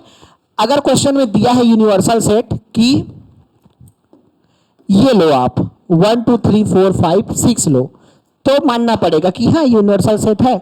4 तक सब एलिमेंट आ गए, 5 और 6 एक्स्ट्रा दिया हुआ है, क्लियर है। तो यूनिवर्सल सेट आपको क्वेश्चन में दिया रहेगा। मैं बार बार फोकस इसलिए यूनिवर्सल सेट पे कर रहा हूं, अभी के जो क्वेश्चन आएंगे उसमें आपको पहचानना होगा कि यूनियन का आंसर दिया है या यूनिवर्सल सेट का आंसर दिया है ना। वो पहचान लिए तो आपके वेन डायग्राम के सेट थ्योरी के क्वेश्चन हो जाएंगे, क्लियर है। और वैसे ही प्रोबेबिलिटी के भी क्वेश्चन हो जाएंगे, ठीक है। तो ये मैं इरेज कर देता हूं। अब हम आ जाते हैं यूनियन में, ठीक है, क्लियर। अब इसको समझिए यूनियन। तो मैं वेन डायग्राम से बताऊंगा आपको। ये जो रेक्टेंगल में जो हम लेते हैं वो हमेशा होता है हमारा यूनिवर्सल सेट। यूनिवर्सल सेट के बारे में मैं बता दिया कि सबसे बड़ा सेट, क्लियर है। और यूनियन ऑफ टू सेट्स, तो हम ले लेते हैं पहला सेट को ए और दूसरा सेट को बी, ठीक है। तो ए यूनियन बी में, ए यूनियन बी, यूनियन का ये नोटेशन है ना, पहले भी आप लोग देख चुके हैं ये नोटेशन। ए यूनियन बी में क्या होता है, एक्स या तो ए में हो तब भी चलेगा उसको, आर लिख रहा हूं, एंड नहीं लिख रहा हूं, अथवा या, है ना। एक्स बी में हो तो भी चलेगा, या एक्स दोनों में हो, ठीक है। इसको अभी इंटरसेक्शन नहीं आया है तो अभी इसको, इस नोटेशन को मैं अभी नहीं लेता हूं, एंड बी, ठीक है, एंड लेता हूं, क्लियर है। एक्स ए में हो तब भी चलेगा, एक्स बी में हो तब भी चलेगा, और एक्स इंटरसेक्शन में हो तब भी चलेगा। तो उसको हम क्या बोलते हैं, यूनियन, ठीक है, क्लियर। ए में हो या बी में हो या दोनों में हो, सबको मिला के जब हम लिख देते हैं तो हो जाता है वो यूनियन। तो मैं सेड कर रहा हूं एरिया, समझते रहना, बहुत ज्यादा इंपॉर्टेंट है ये चीज आपके लिए। आगे हर जगह आपको वेन डायग्राम से क्वेश्चन आसानी से हो जाएगा। तो जो ए में है वो भी चलेगा उसको, है ना, ए में है चलेगा, ठीक है। ये मैं सेड कर रहा हूं वो बी है, बी में है तो भी चलेगा, ए में है तो भी चलेगा, ठीक है, क्लियर। और इंटरसेक्शन में है तो भी चलेगा, मतलब ए और बी को कंप्लीट कवर करना, ठीक है, क्लियर है। ए और बी को जो कंप्लीट कवर करना, ये हो गया आपका ए यूनियन बी। क्लियर है, समझ में आ गया? ये हो गया, ये पूरा जो रेड शेडेड रीजन है, ये पूरा हो गया आपका A union B. A union B मतलब पूरा दोनों का गोला, ठीक है, इसको बोलते हैं ए यूनियन बी। ध्यान से समझना, आगे वेन डायग्राम से ही क्वेश्चन होने वाले हैं। तो ये हो गया यूनियन। आगे चलते हैं, ठीक है, एक एग्जांपल ले लेते हैं इसमें। ये एक पेज मैं छोड़ा था आपके लिए कि यूनियन कैसे निकाल सकते हैं। ए इज इक्वल टू 1 2 3 4, ठीक है, और सेकेंड हम ले लेते हैं 2 3 4 5 6, ठीक है, क्लियर। तो हमारा ए यूनियन बी का मान क्या आएगा बताइए? 1 इसमें है तो आ जाएगा यूनियन में, क्योंकि किसी एक में है तो चलेगा, 2 दोनों में है तब भी चलेगा। लेकिन हम एक ही बार लिखते हैं क्योंकि सेट में लिखा है क्या? सेट का बेसिक डेफिनेशन क्या है? पहला ही डेफिनेशन हम पढ़े हैं, वेल डिफाइन और रिपीटेशन नहीं होना चाहिए। भले 5 बार आया हो लेकिन हम लिखेंगे केवल एक बार। उसके बाद 3 भी आया है, इसमें आ गया, 4 दोनों में आ गया तब भी लिखेंगे, 5 इसमें नहीं है लेकिन इसमें आ गया, 6, अब उसके अलावा और कोई एलिमेंट नहीं है तो यूनियन में सारे एलिमेंट आ गए, ठीक है। इसका एक नेक्स्ट एग्जांपल देख लेते हैं। जैसे कि अगर ए में ऐसा है AEIOU और बी में आपका है 1 2 एंड 3, तो आप ए यूनियन बी क्या लिखेंगे? सबको एक साथ लिख दो, क्योंकि कोई भी एलिमेंट कॉमन नहीं है। तो जो इसमें आया है उसको भी लिखोगे, जो इसमें आया है उसको भी लिखोगे, 1 2 3। क्लियर है? ये होता है आपका यूनियन, ठीक है, सिंपल है। नेक्स्ट है हमारा इंटरसेक्शन ऑफ टू सेट्स। इसी में वापस फिर आऊंगा फार्मूला लिखाने के लिए, ठीक है। तो इसलिए शेडेड रीजन को आपको ध्यान से समझना है, ठीक है। फिर से देख लीजिए एक बार, शेडेड रीजन जो है पूरा गोला कवर हो गया है तो यूनियन, ठीक है, क्योंकि फार्मूला हम पढ़ेंगे जो आप देखे हैं पहले भी, ठीक है। इंटरसेक्शन ऑफ टू सेट्स, ठीक है। तो हमारा जो एक सेट हो गया है ए और दूसरा सेट हो गया है बी, इन दोनों का इंटरसेक्शन। तो इंटरसेक्शन में वो एलिमेंट आता है जो एक्स ए में भी हो और मैं लिख रहा हूं एंड, दोनों में आए तभी वो बात बनेगी, इंटरसेक्शन में होगा करके, है ना। क्लियर है? तो दोनों में जब एलिमेंट हो तो उसको बोलते हैं इंटरसेक्शन ऑफ टू सेट। तो अब आप बताइए कि कौन सा रीजन है, ठीक है। यहाँ पे ये होता है आपका यूनिवर्सल सेट, ये है आपका ए सेट और दूसरा है बी सेट। तो कौन सा एरिया आपको दिख रहा है जो दोनों में है? ये दोनों का इंटरसेक्शन वाला पार्ट। जब भी आप डायग्राम बनाएंगे तो हमेशा 2 सेट बना रहे हो तो ऐसे बनाएंगे, हमेशा ओवरलैप करके ही बनाना है ना। भले वो इंटरसेक्शन 0 हो, वो अपने आप क्वेश्चन में पता चल जाएगा, लेकिन ये स्टैंडर्ड बना के चलना है। तो ऐसे में कौन सा एरिया आएगा इंटरसेक्शन में? ध्यान से समझते रहिए, ये वाला एरिया फार्मूले के लिए बहुत इंपॉर्टेंट होगा। यही वेन डायग्राम है। वेन डायग्राम बेसिकली क्या होता है? जब हम रेक्टेंगल और सर्कल की हेल्प से जब किसी चीज को पिक्टोरियल रूप में, सेट को पिक्टोरियल रूप में, पिक्चर के रूप में दिखाते हैं तो उसको बोलते हैं वेन डायग्राम, जो इस टॉपिक का नाम है। तो ये हो गया आपका इंटरसेक्शन। अब देखिए नेक्स्ट टॉपिक क्या है? डिफरेंस ऑफ टू सेट्स, ठीक है, क्लियर है। अब मैं 2 सेट ले रहा हूं, डिफरेंस ऑफ टू सेट्स, समझिए इसको। लेट, ध्यान से समझना, let A and B 2 sets, ठीक है, क्लियर है। ये हमारा यूनिवर्सल सेट हो गया है, ये हमारा ए सेट हो गया स्टूडेंट, और ये हो गया हमारा बी। तो ध्यान से समझिए, ए माइनस बी, क्लियर है, ए माइनस बी। तो ए माइनस बी, ए में से आपको बी घटा देना है, ठीक है। तो इसका समझिए, मैं पहले आपको डायग्राम से बता देता हूं, ये चीज आपको समझना है। सबसे पहले ए वाला पार्ट, ये पूरा पहला वाला सर्कल है और बी वाला पार्ट दूसरा वाला है, ठीक है। तो ए से क्या हटाना है? बी हटाना है। तो ये तो ऑलरेडी है नहीं, तो कितना वाला भाग हटेगा? ये जो जितना कॉमन पार्ट है, मतलब क्या हट रहा है? इंटरसेक्शन वाला पार्ट हट रहा है। मैं इसका अल्टरनेट आपको एक फार्मूला दूंगा जिसको आपको यही समझा दूंगा और फिर वहां लिखेंगे, क्लियर है। तो इसको देख के, वेन डायग्राम को देख के आपको क्या समझ में आ रहा है? कितना एरिया कवर करेगा ए माइनस बी? यहां तक, क्योंकि ए से किसको हटाना है? बी को। ए से किसको हटाना है? बी को, ठीक है, क्लियर है। तो ये वाला एरिया आपका हो गया कौन सा? ए माइनस बी, क्लियर है। ये हो गया आपका ए माइनस बी। और सेम अगर हम पलट देते बी माइनस ए तो ये वाला एरिया हो जाता है। साथ साथ समझते चलिए। तो ए माइनस बी में क्या होता है, डेफिनेशन आप क्या लिखोगे, एक्स बिलोंग्स टू ए का होना चाहिए, लेकिन सच दैट एक्स कहाँ नहीं होना चाहिए, बी में नहीं होना चाहिए। ये उसका सेट बिल्डर फॉर्म में डेफिनेशन है। क्लियर है। अब ये हम इतना लिख देते हैं, फिर वापस से हम स्लाइड में आएंगे। क्लियर है। ये हो गया ए माइनस बी। अब ये देखिए सिमेट्रिक डिफरेंस।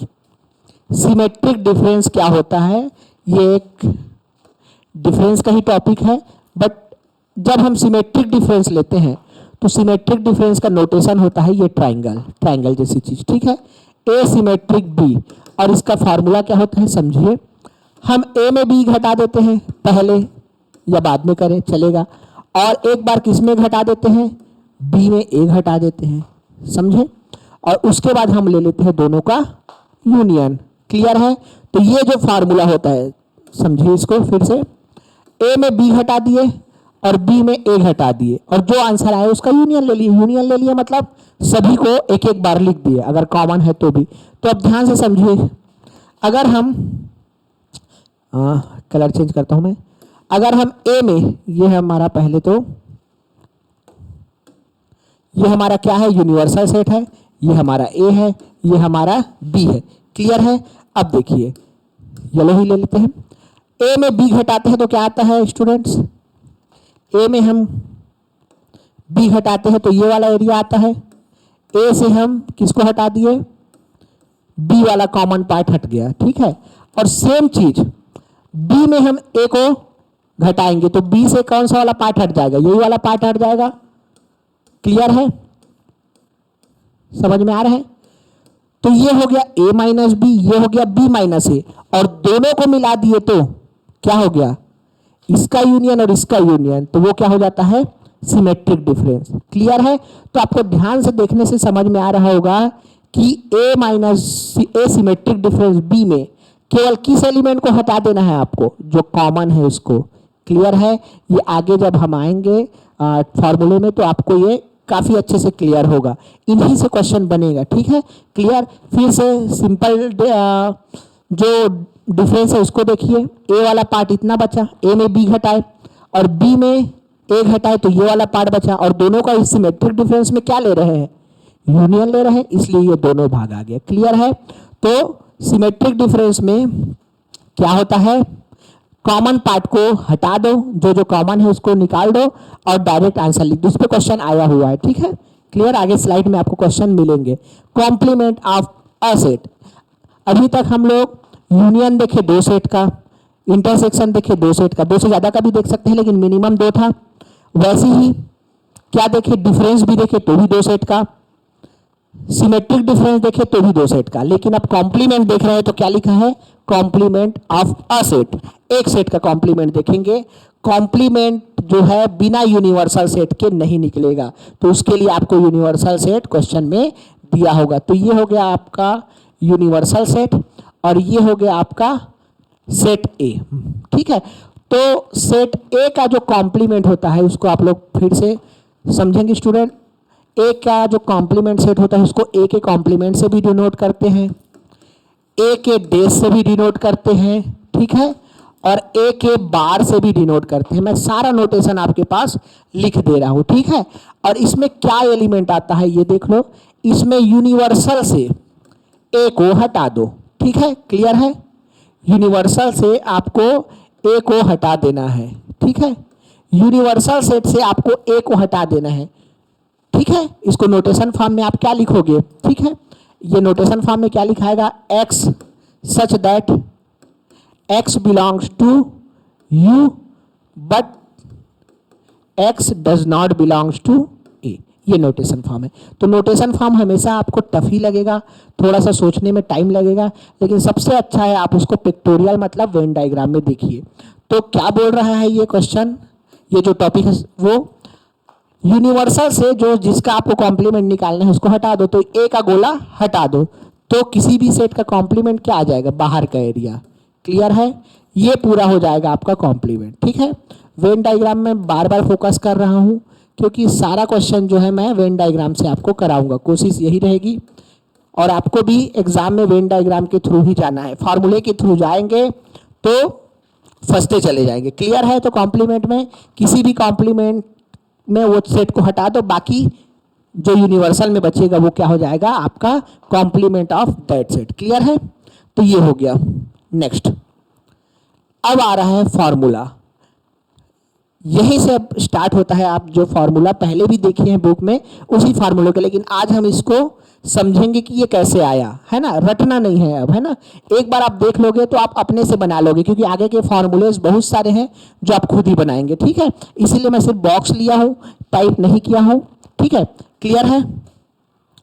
तो अब स्टार्ट करते हैं दो सेट के लिए। ठीक है, ये जो है फॉर टू सेट है ना। ठीक है, ये आपका यूनिवर्सल सेट, एक मिनट व्हाइट कलर लेते हैं। ये है आपका यूनिवर्सल सेट।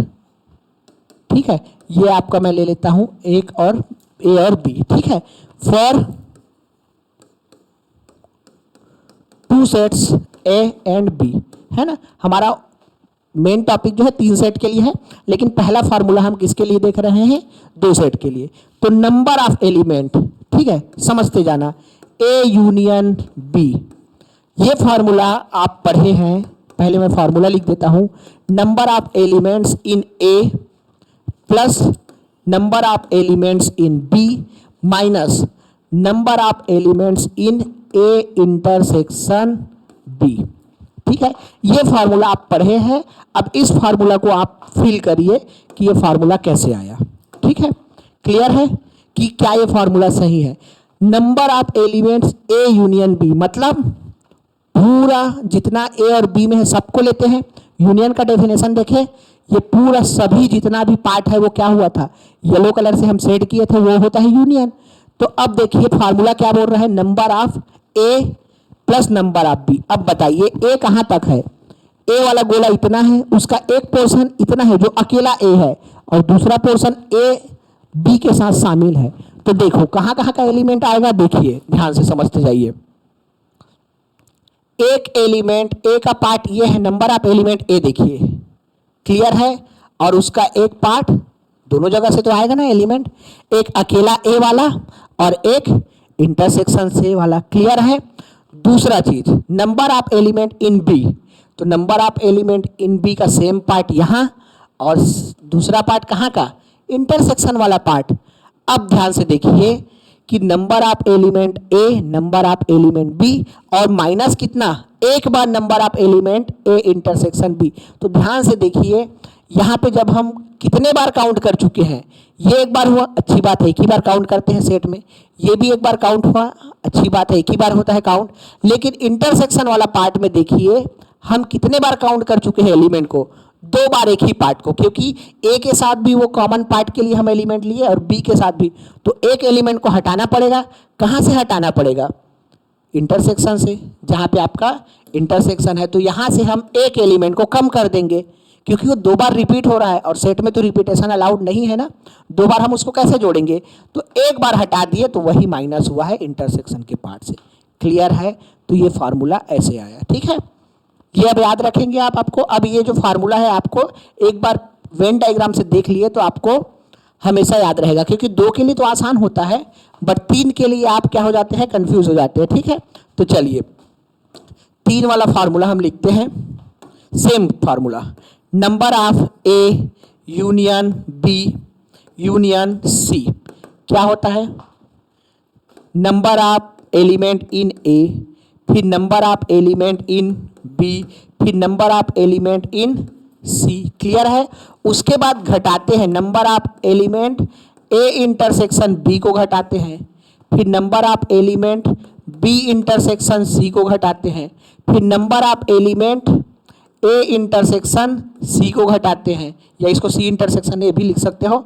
और उसके बाद लास्ट में जोड़ते हैं तीनों का intersection, A intersection B intersection C.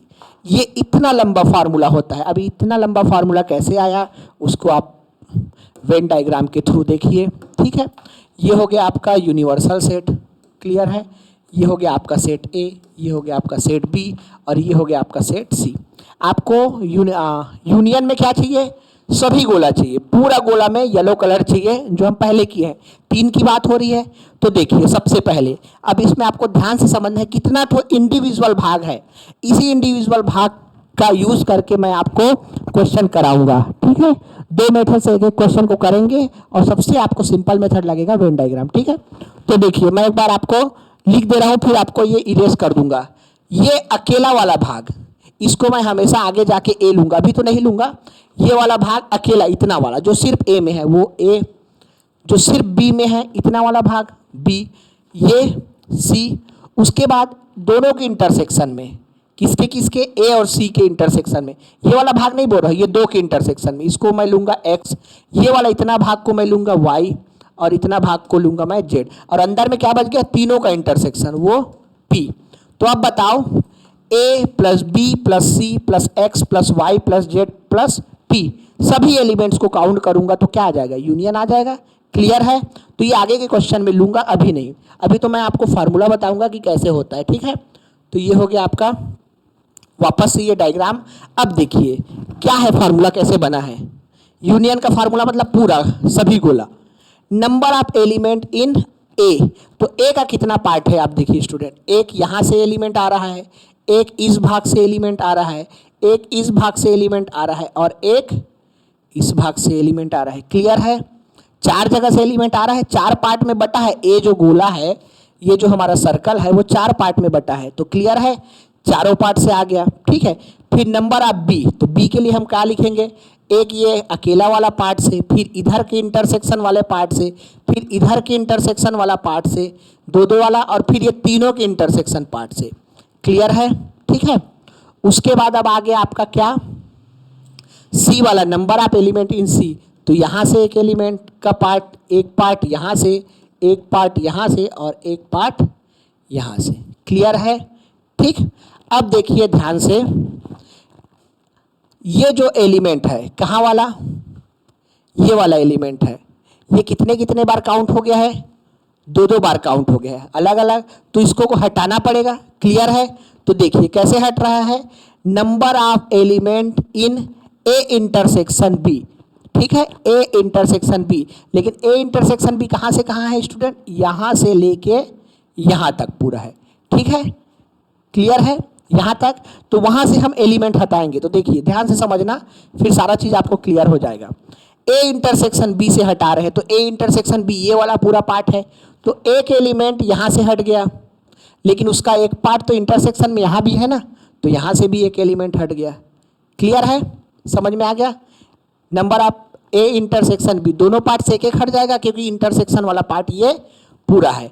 Clear है, अब देखिए इंटरसेक्शन बी वाला पार्ट हो गया, अब किसको हटा रहे हैं, बी इंटरसेक्शन सी, बी ये वाला और सी, तो दोनों का इंटरसेक्शन पार्ट ये इतना, ये वाला जो भाग है, तो वहां से एलिमेंट हटा रहे हैं, तो एक एलिमेंट यहां से हटेगा और एक एलिमेंट यहां से, क्योंकि वो भी 2 पार्ट में है, पूरा इतना है ना बी इंटरसेक्शन सी। क्लियर है, अब सेम ए इंटरसेक्शन सी, ए का पार्ट ये और सी का पार्ट इतना, यहां से भी एलिमेंट हटा रहे हैं, तो एक एलिमेंट कहां से हटेगा, यहां से हटेगा, और दूसरा एलिमेंट आपका कहां से हटेगा, यहां से हटेगा। क्लियर है, अब ध्यान से देखिए, अब यहां पे इस पूरे पार्ट में एक एलिमेंट है, एकदम सही है, 2 नहीं है। इस वाले भाग में एक एलिमेंट है, सही है। इस वाले पूरे भाग में एक एलिमेंट है, सही है। इस वाले एलिमेंट में एक है, वो भी सही है। इस वाले एलिमेंट में एक एलिमेंट है, वो भी सही है। यहाँ पे भी एक एलिमेंट है, वो भी सही है। Wait a moment student, phone आ रहा है, 1 मिनट मेरे को लेना पड़ेगा क्लास। Okay students, sorry. तो कहाँ तक का हुआ था, ये सारा पार्ट का एलिमेंट हमको सही मिल गया। यहाँ भी एक एलिमेंट मिल गया, इस भाग में भी एक एलिमेंट, इस भाग में भी एक एलिमेंट, इस भाग में भी एक एलिमेंट, यहाँ भी एक एलिमेंट, यहाँ भी एक एलिमेंट, कहीं रिपीट नहीं हो रहा है। लेकिन ध्यान से देखिए स्टूडेंट, यहाँ वाला कोई भी एलिमेंट नहीं बचा, यहाँ वाला सब एलिमेंट हम डिलीट कर दिए। क्या हो रहा है, जब हम ए को लिए थे तो 4 भाग से आया था एलिमेंट, वैसे ही बी को लिए थे तो 4 भाग से आया था, सी को लिए थे तो 4 भाग से आया था, तो ये वाला जगह, ये वाला जगह और ये वाला जगह पे 2 एलिमेंट आ गए थे, तो एक एक हटाना था। ज़्यादा जोड़ लिए तो कम करेंगे, तो ज़्यादा जोड़ लिए थे एक एक एलिमेंट, तो तीनों से एक एक एलिमेंट कम कर दिए, तो जब तीनों से एक एक एलिमेंट कम किए तो ये कम हुआ, ये कम हुआ, फिर ये कम हुआ, ये कम हुआ, ये कम हुआ और ये कम हुआ। लेकिन ऐसा करते करते हम देखते हैं कि हमारा जो तीनों का इंटरसेक्शन वाला पार्ट है, देखिए यहाँ पे मैं सबको क्रॉस कर डाला हूँ, एक भी एलिमेंट वहाँ पे नहीं बचा है। तो हमको अपने से एक एलिमेंट स्टूडेंट ऐड करना होगा। क्लियर है, समझ में आ रहा है? तो यहाँ पे आपका नेक्स्ट एलिमेंट जो आएगा वो हम ऐड करेंगे। तो देख लो फार्मूला में तीनों के इंटरसेक्शन में हम एक एलिमेंट जोड़ दिए। तो ये आपका तरीका होना चाहिए इस लंबे फार्मूले को समझने का। क्लियर है? अगर आप ऐसा समझेंगे तो आपको आसानी से वेन डायग्राम वाले क्वेश्चन हो जाएंगे। क्लियर है? आगे बढ़ते हैं। नेक्स्ट थोड़ा सा थ्योरी हो रहा है। मैं थ्योरी के बाद नेक्स्ट जो वीडियो है आपको तुरंत दे दूंगा। उस वीडियो में आपको मैं 8-10 क्वेश्चन प्रैक्टिस कराऊंगा इन्हीं कॉन्सेप्ट पे। तो पहले ये वीडियो देखना और उसके बाद साइड बाय साइड फिर वो क्वेश्चन प्रैक्टिस करना। देखिए difference of two sets. Clear है? Difference of two sets. ठीक है, हम लोग क्या लिए थे? a माइनस बी लिए थे। तो a माइनस बी में ये आपका यूनियन हो गया, ये हो गया आपका a और ये हो गया आपका b। क्लियर है? Difference of two sets. ठीक है, a माइनस बी। तो हमारा जो a माइनस बी वाला एलिमेंट है, a माइनस बी वाला जो एरिया था, फिर से मैं वहीं पे आ रहा हूँ जहाँ पे आपको डिफरेंस सिखाया था। याद करो ये क्या था? यही था आपका a माइनस बी। क्लियर है? ये हो गया है आपका a माइनस बी। ठीक है, तो a माइनस बी में क्या है? ठीक है, ये a माइनस बी है। तो हमारा जो फार्मूला बनेगा उस पहले मैं फार्मूला लिख देता हूँ, ध्यान से समझिए। नंबर ऑफ एलिमेंट बहुत ज़्यादा इंपॉर्टेंट है, वेन डायग्राम से देखते चलिए। Number of element in a minus B is equal to number of element in a minus number of element in a intersection b। Clear है? समझ में आ रहा है? तो इसको देखिए, सबसे पहले number of element a minus B में कितने एलिमेंट आएंगे? तो नंबर ऑफ a, तो नंबर ऑफ a क्या हो जाएगा? ये वाला पोर्शन से भी आएगा और ये वाला पोर्शन से भी आएगा। लेकिन हमको ये वाला पोर्शन तो चाहिए नहीं, क्योंकि हमारा येलो वाला रीजन इतना दूर तक है, तो इसको तो हमको हटाना है। तो वो जो हटाएंगे वो कौन से पार्ट में है? वो दोनों के कॉमन पार्ट में। इसलिए हम इसको हटा दिए। तो वो क्या हो गया आपका? a इंटरसेक्शन b वाला एलिमेंट को हम हटा दिए। तो ये हो जाता है फॉर्मूला। क्लियर है? ये चीज़ें आपको समझना है किससे? वेन डायग्राम से। ठीक है, तो नेक्स्ट देखते हैं। ये हो गया आपका फार्मूला। अब ये इंपॉर्टेंट चीज़ है, ये तो सिर्फ आप ये वाला फार्मूला शायद देखे हैं या नहीं, बट इस टाइप के क्वेश्चंस आते हैं। ठीक है, वो जितने भी 3 फार्मूले थे वो तो बेसिक थे, आपको बुक में मिलेंगे, ये भी मिलेंगे, बट आपको इसको देखने का नज़रिया आपको चेंज करना होगा। वेन डायग्राम के थ्रू ही आपको समझना होगा। ठीक है, तो स्टार्ट करते हैं इसमें। ठीक है, यूनिवर्सल सेट,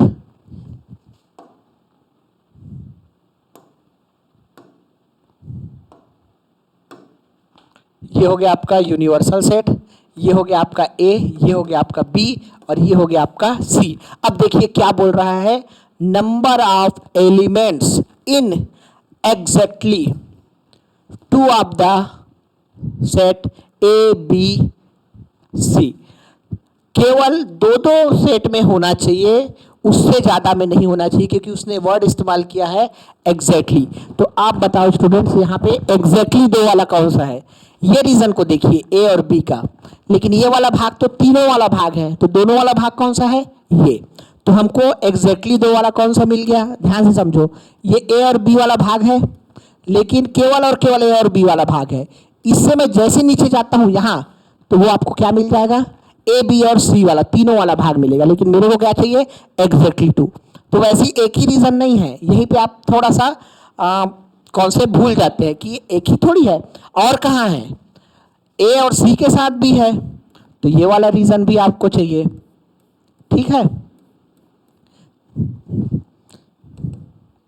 ये वाला रीजन भी आपको चाहिए। ये A और C दोनों में है, यहां पहुंचूंगा तो तीनों आ जाएगा, लेकिन मेरे को चाहिए दोनों।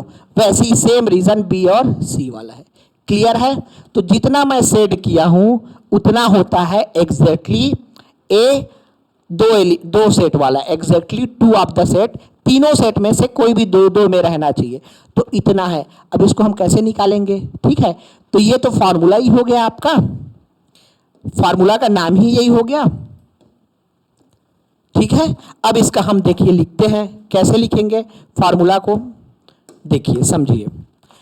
इसमें आप देखिए इस वाला स्टोरी इन्वॉल्व नहीं हो रहा है, ए वाला, इसमें कौन कौन सा है? इंटरसेक्शन वाला है। तो ध्यान से समझिए, मैं अगर ऐसा लिखता हूं तो क्या वो सही फॉर्मूला होगा?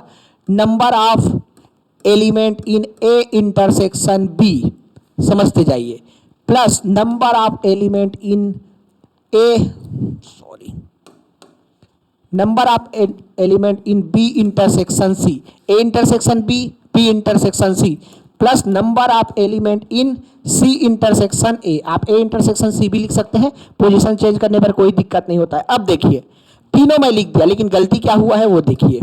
फिर से इंडिविजुअल भाग पे अपने को क्या करना है? A intersection B, A intersection B वाला पार्ट कौन सा है स्टूडेंट? ये वाला भी है और ये वाला भी है। ए और बी में तो दोनों पार्ट आता है ना, ये पूरा है, तो ये आ गया, इतने को मैं शामिल कर लिया है ना, ज्यादा शामिल करूंगा फिर हटाऊंगा, यही चलता है वेन डायग्राम में। उसके बाद B intersection C, B intersection C वाला ये वाला पार्ट, तो ये वाला भी शामिल कर लिया, लेकिन इसको भी शामिल कर लिया। लेकिन ये चाहिए था क्या मेरे को? नहीं चाहिए था, लेकिन अभी शामिल कर लेते हैं। उसके बाद सी इंटरसेक्शन ए वाला पार्ट, ये सी का पार्ट हो गया शामिल, और ये वाला भाग शामिल हो गया। लेकिन अब ध्यान से देखिए, येलो में जो भाग है वो एक एक है, एकदम ओके है, कोई दिक्कत नहीं है, एक एक भाग ही एक एक एलिमेंट शामिल किया हूं। लेकिन यहां पे जो मेरे को बिल्कुल नहीं चाहिए उसको मैं कितने बार शामिल कर लिया हूं? 3 बार।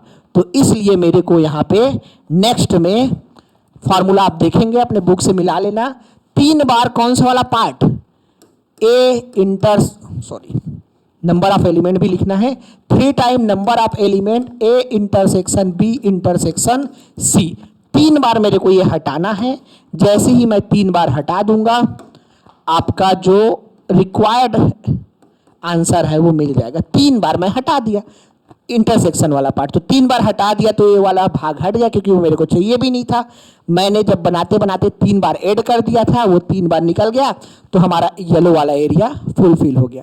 तो ये है फार्मूला। अब ये फार्मूला आपको कभी याद नहीं रखना है, इसको आपको ऐसे ही देखना है। क्लियर है? ठीक है, समझ में आ गया? नेक्स्ट फार्मूला देखिए, नेक्स्ट फार्मूला इसी का सेम, इसी का थोड़ा सा चेंजेस वाला है। इंटरसेक्शन एग्जैक्टली 2 में बोल रहा है, तो A intersection B, B intersection C, C intersection A, और कितने बार हटाना है उसको? 3 बार हटाना है। ठीक है, next, number of element in at least 2 of the sets. ठीक है, कितना?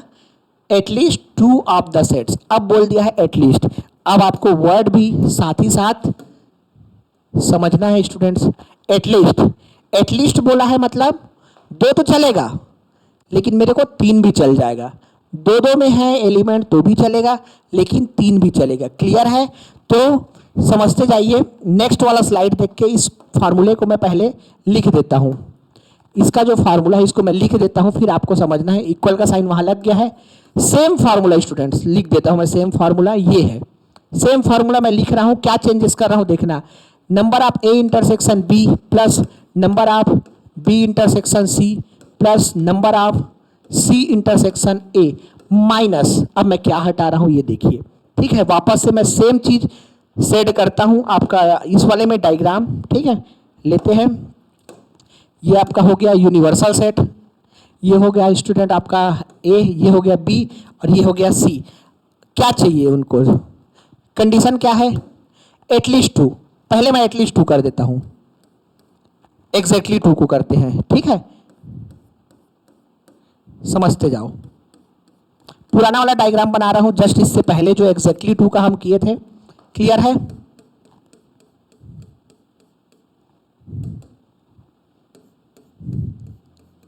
ये हो गया आपका एग्जैक्टली 2। ठीक है, सेम डायग्राम मैं पीछे बनाया हूं, देख लीजिए। ठीक है, ये हो गया, ये एग्जैक्टली 2 था, लेकिन अभी वाले में आपको क्या बोला गया है? एटलीस्ट 2। तो एग्जैक्टली 2 तो चलेगा, लेकिन वो बोल रहा है एटलीस्ट 2 यहां पे, तो तीसरा वाला भी अगर एरिया आ जाता है, एलिमेंट आ जाता है, तो कोई दिक्कत नहीं होगा। तो अब ये एरिया बढ़ गया स्टूडेंट्स, अब ये हो गया, यहां तक को बोलते हैं एटलीस्ट 2। एक वर्ड से पूरा क्वेश्चन बदल जाएगा आपका, तो ध्यान रखना है आपको वर्ड्स पे भी। अब मैं क्या किया था बताइए, तीनों के इंटरसेक्शन वाले पार्ट से एलिमेंट लिया था, तो वो मैं फिर से ले लेता हूं। देखो ये एक एलिमेंट यहां से, एक एलिमेंट यहां से, सेम एक एलिमेंट इंटरसेक्शन किसका किसका, इसका और इसका, ए और बी का, ठीक है, क्लियर है। वैसे ही सी वाला एलिमेंट्स मैं कहाँ से लिया था, यहां से एक एलिमेंट और यहां से एक एलिमेंट, क्लियर है, ठीक। अब पहले वाले केस में ये वाला पार्ट चाहिए ही नहीं था, इसलिए मैं तीनों को माइनस कर दिया, लेकिन इस बार ये वाला पार्ट भी चाहिए क्योंकि येलो शेडेड रीजन में है। तो इस बार स्टूडेंट आप खुद सोचिए इसको कि इस बार कितने बार ऐड किया हूं मैं, 3 बार, लेकिन वहां कितने बार चाहिए था, एक भी बार नहीं, इसलिए मैं तीनों को निकाल दिया। लेकिन यहां तो मेरे को चाहिए ना, तो कितने बार एक्स्ट्रा हो गया है, 2 बार एक्स्ट्रा हो गया है, इसलिए मैं कितने बार हटा दूंगा, 2 बार। इसलिए वो फार्मूला उसका इंप्रूव्ड वर्जन है एटलीस्ट में, तो ये क्या हो जाएगा, केवल 2 बार number of element A intersection B intersection C. ये हो गया आपका बाई वेन डायग्राम। आपको चीजें समझ में आ रही होगी, क्लियर है ना, ठीक है। तो ये हो गया आपका एटलीस्ट वाला, ठीक है। नेक्स्ट एग्जैक्टली वन, थोड़ा बड़ा फॉर्मूला बनेगा, चलिए इसको बनाते हैं एग्जैक्टली 1 वाला, ठीक है, क्लियर है। इसको ध्यान रखना है क्योंकि प्रोबेबिलिटी में भी इस टाइप के क्वेश्चन आ सकते हैं या आएंगे ही, ये मान के चलिए आप, है ना, इसलिए इसका तैयारी बहुत इंपॉर्टेंट है। ये हो गया यूनिवर्सल सेट, ये हो गया हमारा ए, ये हो गया हमारा बी, ये हमारा हो गया सी। पहली बार एक बार वीडियो देखेंगे तो थोड़ा सा हो सके ना समझ में आए, और समझ आ जाएगा तो बहुत अच्छी बात है। फिर दूसरी बार आप रिपीट कीजिए। इतना सा कॉन्सेप्ट सेट थ्योरी का ये 3-4 लेक्चर में होने वाला चीज़ है, जो मैं आपको एक लेक्चर में पूरा कॉन्सेप्ट बता दे रहा हूँ। सेकेंड लेक्चर में मैं अभी आपको इसके सारे क्वेश्चन प्रैक्टिस करा दूंगा। तो सबसे पहले इसको देखिएगा कॉन्सेप्ट को, फिर उसके बाद प्रैक्टिस। और एक और चीज़ कहना चाहूँगा कि प्रैक्टिस सबसे ज़्यादा इंपॉर्टेंट है। कॉन्सेप्ट को एक बार समझ लीजिए और उसके बाद उसको अप्लाई करिए क्वेश्चंस पे जितना ज़्यादा हो सके, क्योंकि बहुत सारे जो कॉन्सेप्ट है आपको क्वेश्चन से पता चलेंगे, अच्छा ऐसा होता है, इस टाइप का, है ना। तो इसमें देखिए इसका जो फार्मूला है, मेरे को खुद को याद नहीं है, लिखता हूँ मैं पहले, ठीक है। नंबर ऑफ एलिमेंट इन ए, क्योंकि बताइए क्या बोल रहा है, एग्जैक्टली 1। पहले तो मैं ये एरिया आपके लिए सेट कर देता हूं, एग्जैक्टली 1 बोल रहा है, तो एग्जैक्टली 1 कौन सा है, इतना ही भाग, उसको 2 ठो नहीं चाहिए, केवल एक ही भाग चाहिए। तो एक ही भाग वाला क्या है, ये केवल ए वाला भाग, क्लियर है, ये भी चलेगा और केवल बी भी चलेगा, ठीक है। तो इतना भाग आएगा स्टूडेंट्स, ठीक है, क्लियर है। और उसको सी भी चलेगा, तो ये वाला भाग भी चलेगा, ठीक है। एग्जैक्टली 1 बोल रहा है, तो यहां से क्लियर हो गया वेन डायग्राम से, हमको इतना एरिया चाहिए। अब पीछे के स्लाइड में मैं जाता हूं स्टूडेंट्स, पीछे के स्लाइड्स में मैं ये फार्मूला इंटरसेक्शन की मदद से लिया था, क्योंकि ये वाला भाग इन्वॉल्व ही नहीं था, है ना, केवल इंटरसेक्शन से काम चल जा रहा था, छोटा छोटा भाग था, क्लियर है। लेकिन जब हम इसमें आए, इसमें भी छोटा भाग था इंटरसेक्शन की, इसमें देखो एग्जैक्टली 1, अब बाहर वाला भाग है, तो इसका फार्मूला डेफिनेटली कहाँ से शुरू होगा, number of element in A plus number of element in B plus number of element in C, ठीक है। फार्मूला भी ऐसे ही बनाते हैं क्योंकि मेरे को भी याद नहीं है, ठीक है। तो ये हो गया आपका कैसे कैसे एलिमेंट्स जुड़ गए, हमको चाहिए येलो रीजन, ठीक है। तो नंबर ऑफ एलिमेंट ए ले लिए, ये हो गया स्टूडेंट्स, ठीक है। एक एलिमेंट यहां से, ए का पार्ट देखो ये पूरा गोला है ना, तो 4 डिफरेंट पार्ट से हम ले रहे हैं, यहां से एक, यहां से एक, यहां से एक, तो देखो 4 जगह से ले लिए, तो ए कंप्लीट हो गया और हमको केवल एक ही चाहिए रहता है। वैसे ही number of element in B, तो मैं यहां से एक इंडिविजुअल पार्ट अकेला वाला, फिर इधर वाला पार्ट, फिर इधर वाला पार्ट सी के साथ वाला और तीनों के साथ वाला पार्ट स्टूडेंट, ठीक है, क्लियर है। उसके बाद ध्यान से समझना स्टूडेंट, उसके बाद ये सी वाला से लिया हूं नंबर ऑफ सी, यहां वाला पार्ट भी ले लिया मैं, यहां वाला पार्ट भी ले लिया और ये वाला पार्ट भी ले लिया, ठीक है, क्लियर है। अब यहां ध्यान से देखिए, मेरे को कौन सा रीजन चाहिए, येलो वाला, ये और ये तीनों एलिमेंट एकदम परफेक्ट है मेरे लिए। अब ये जो अंदर का ये दो, ये 3, ये 2, इसको मेरे को हटाना है। तो देखो इंटरसेक्शन पार्ट में कितने बार है स्टूडेंट, 2 बार है। कौन किसके इंटरसेक्शन में, ए और बी के इंटरसेक्शन में, ये 2 ठो है ना, तो ये दोनों को नहीं चाहिए मेरे को, क्योंकि देखो ये रीजन सेट नहीं हुआ है। तो कितने बार माइनस करूंगा ए इंटरसेक्शन बी को? 2 बार। क्लियर है ना? इसको पहले फोकस करो, तीनों वाले में अपने आप बन जाएगा। तो ये निकालना है मेरे को, तो कितने बार निकालूंगा? 2 बार। ठीक है, क्लियर। तो मेरा ये हो जाएगा नेक्स्ट स्टूडेंट 2 नंबर आप ए इंटरसेक्शन बी से मैं 2 एलिमेंट निकाल दिया स्टूडेंट। ठीक है, क्लियर है। अब इसको मैं रेट से निकाल देता हूं। ये निकल गया 2 एलिमेंट, ये निकल गया। लेकिन ए इंटरसेक्शन में और कौन सा पार्ट है स्टूडेंट? ये है, तो दोनों निकलेगा ना। इसका 2 भाग इंटरसेक्शन से, और ये भी तो उसका इंटरसेक्शन का भाग है ना, ए इंटरसेक्शन बी। तो यहां से भी कितना निकल गया? 2 निकल गया। क्लियर है, समझ में आ गया? अब देखिए, इतना मैं अच्छे से कर लिया, ये वाला खाली कर लिया। अब सेम चीज कैसे करूंगा? यहां से निकालूंगा और यहां से निकालूंगा। तो बी और सी वाले से ये दोनों को मेरे को निकालना है, तो 2 बार निकालूंगा। कौन कौन सा पार्ट है? इंटरसेक्शन बी और सी का पार्ट। ठीक है, तो मैं फिर अब लिखूंगा यहाँ पे कि मेरे को 2 बार नंबर ऑफ एलिमेंट कहां से निकालना है? बी इंटरसेक्शन सी से। ठीक है, तो चलिए निकाल देते हैं 2 एलिमेंट। ये निकल गया स्टूडेंट 2, लेकिन यहां पे निकालने के लिए 2 है क्या? 2 है ही नहीं। तो ऐसे केस में यहां पे होल हो जाएगा एक। क्लियर है? इसी चीज को आपको समझना है। ठीक है, और थोड़ा सा बड़ा ले लेता हूं। यहां से 2 निकला तो यहां से भी 2 निकलना था, लेकिन 2 निकालने के लिए हमारे पास था ही नहीं, हमारे पास केवल कितना था? 1 था। तो एक्स्ट्रा निकाल दिए हम, समझो। यहां पे क्या हो गया? और एक खाली कर दिए। क्लियर है? होल मतलब पूरा खाली हो गया। ठीक है, सेम चीज हमको यहां से निकालना है 2 फिर से। क्लियर है? तो यहां से हमको 2 निकालना है। ये कौन सा भाग है? ये भी नहीं चाहिए। ए इंटरसेक्शन सी या सी इंटरसेक्शन ए, तो यहां से भी 2 निकालेंगे। तो नेक्स्ट फार्मूला में क्या लिखेंगे student? 2 number of element C intersection A या ए इंटरसेक्शन सी। ठीक है, तो इसको भी अब मैं निकालता हूं यहां से। ये एलिमेंट 1 निकला, एक एलिमेंट यहां से निकला 2, लेकिन यहां पे 2 निकालने के लिए है क्या? नहीं है। तो ऐसे केस में मेरे पास 2 एक्स्ट्रा मैं निकाल दिया, एक्स्ट्रा माइनस कर दिया, जो मेरे को नहीं करना था। यहां पे पूरा खत्म हो जाना था, बस इतना ही था, लेकिन मैं एक्स्ट्रा माइनस कर दिया। लेकिन कितना एक्स्ट्रा माइनस कर दिया हूं? 3 एक्स्ट्रा माइनस कर दिया हूं। तो इसीलिए 3 एक्स्ट्रा लाने के लिए मेरे को क्या करना पड़ेगा स्टूडेंट? लास्ट में 3 बार number of A intersection B intersection C add करना पड़ेगा। तो 3 बार मैं ऐड कर दिया, तो जो गैप हुआ है वो भर जाएगा और यहां का कोई एलिमेंट शामिल नहीं होगा। क्लियर है? तो ये है वेन डायग्राम के थ्रू इतने फॉर्मूले आपको याद रखना है। अगर आप डायरेक्ट रटने जाएंगे तो डेफिनेटली हमेशा ये कंफ्यूजन आपको बना ही रहेगा कि आप किसी ना किसी फॉर्मूले में कंफ्यूज होते रहेंगे। ठीक है, क्लियर है? अब आगे के स्लाइड्स में क्वेश्चन से स्टार्ट है स्टूडेंट्स। एक डिस्ट्रीब्यूटिव प्रॉपर्टी है, वो मैं क्वेश्चन के साथ ही लूंगा। अभी का मेरा पूरा का पूरा सेट थ्योरी कंप्लीट है इतने एक ही लेक्चर में, और नेक्स्ट में मैं ये क्वेश्चंस है यहीं से आपका स्टार्ट करूंगा। क्लियर है? यहाँ से हम स्टार्ट करेंगे। ये सारे क्वेश्चन वेन डायग्राम से होंगे, यूनिवर्सल सेट से हम पढ़े हैं, यहीं से होगा जो बेसिक फार्मूला पढ़े हैं। ठीक है, तो पहले आप ये थ्योरी का लेक्चर देखिए अच्छे से।